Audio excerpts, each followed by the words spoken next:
down. And after we chanted for maybe 3 or 4 hours, he went in peace. He went in peace. So that's why I say a person, when he dies, the thought is important.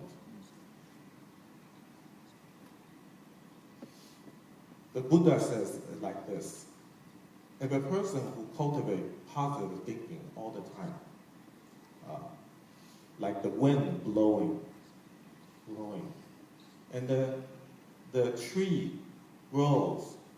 When a little tree goes to become big tree, and then the wind blows to the west, let's say. Then the tree will lean to the west. At the time when the trunk is cut, the tree trunk is cut, immediately that tree will fall to the west side. Okay? So in the same way, if we cultivate that thought, positive thoughts, especially at the end after death, if we cultivate that, that is like leaning to the west, leaning to the Western Pure Land. So when the moment we stop breathing, no more heartbeat, like the tree trunk is cut, it will immediately take rebirth in the Pure Land. And then the last thing, most important thing, is our vow. Our vow.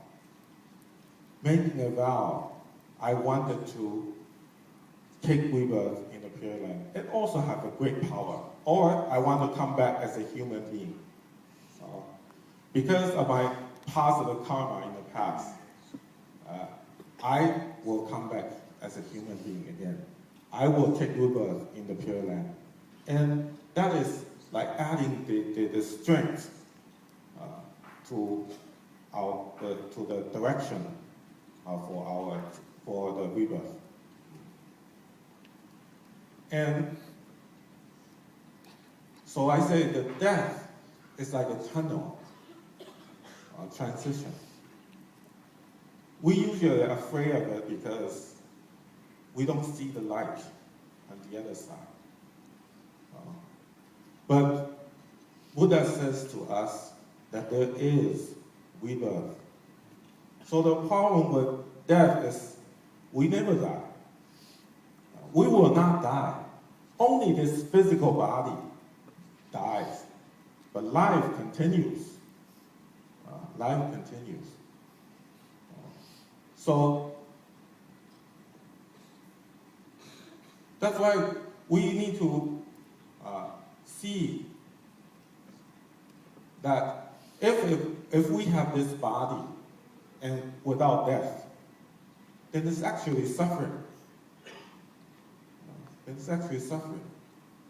Because imagine this old age. The person get old and older, and then the health is decaying. Physical body is not like when the person is young. That is actually suffering. But taking rebirth is allowing that person to start again, to start over again. So you have a new life. So when we see an older person die, actually it's a blessing. I see it that way. It's not it's suffering. He's going to take a new life again. Because he's going to leave behind this old body, this decayed body, and then take on a new life.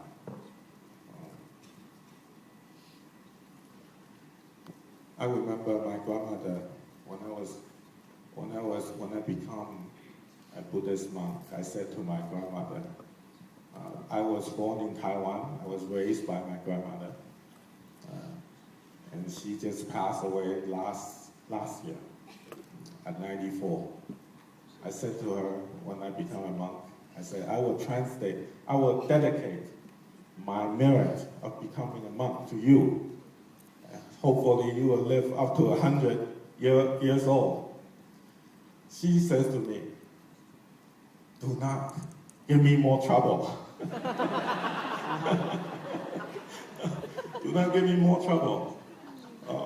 Because when I get old, I get sick.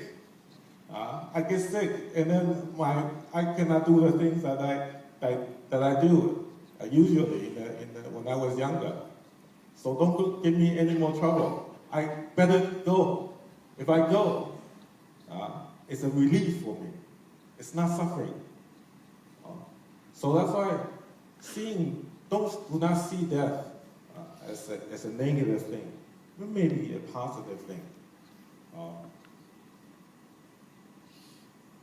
And in the process of dying, again, a person takes rebirth for because two reasons.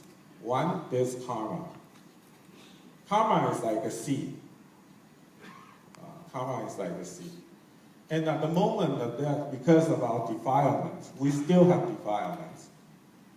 We are afraid to lose what we leave behind, the I and what is mine. So we're afraid to lose all this.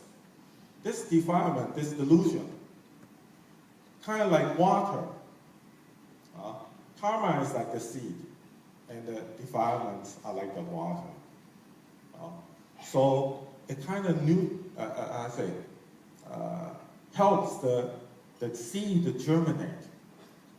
So that's why we cultivate to get rid of our defilements, give rise to wisdom, so that at the moment of death, if there is no defilement, then it's like the seed without water.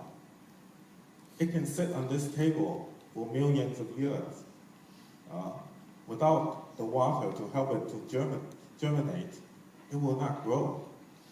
So that's why in our heart, or someone a noble being who has transcended rebirth, why is he able to transcend rebirth? He had karma in the past. The seed is still there, but there is no more defilement. There's no more defilement. So that's why that person transcended death. And so when in life, when we cultivate, when we look at death, I think there are a few things we can think about. One, we should be thankful and treasure what we have, because all is impermanent. Death will come. All is impermanent. Yeah? We should treasure what we have. If we want to say thank you, say it now. If we want to say sorry, say it now. Don't wait, because death can come anytime. Everything is impermanent. So we need to treasure what we have at this moment and thankful every moment of life, because this is the teaching of death. And then second, we should practice detachment and cultivate generosity, because nothing is mine. Nothing is mine. This is mine thing, this is mine thing. No, nothing is mine. Everything will be gone eventually. Use it wisely to create happiness in your life and in other people's life. So to practice detachment. And as I was saying earlier, when we face death, our defilement, we are afraid to lose what is mine. So how do you get rid of that defilement? We need to practice in every day detachment and do generosity. Then we are able to let go, build up that practice of letting go. And so that is teaching us that, to let go. And then we cultivate. Because of that, it teaches us to practice with diligence. There's no time to waste. If I ask in the coffin, what kind of person is in there? Is it an old person, young person, sick person, a man, a woman? No, it's a dead person. Dead person. It may be a man, it may be a woman, it may be young, maybe old, maybe sick. It doesn't matter. Death can come at any time. So we need to take our time, use our time wisely for our cultivation. So practice with diligence. That is what death is teaching us. And finally,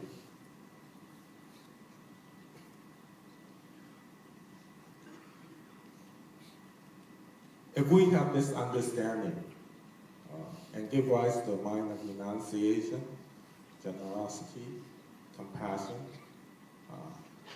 we will live happily because we create positive things for us, and then we will create positive things for others. And this is the purpose of life, because everything else is impermanent. Everything else is impermanent. Okay, please put our hands together for慧光法师. Good stories, and that's why, remember, we never know whether we live tomorrow. So if you have debt today, please pay. Please pay your debt today, because you don't know whether we are still here tomorrow. If you don't pay your debt now, in the next life, I'm not sure that you will be a rich man. Like the president of BFI Indonesia. Yeah, so if you want to be rich, pay your debt, because you never know that tomorrow is coming or not. Okay, so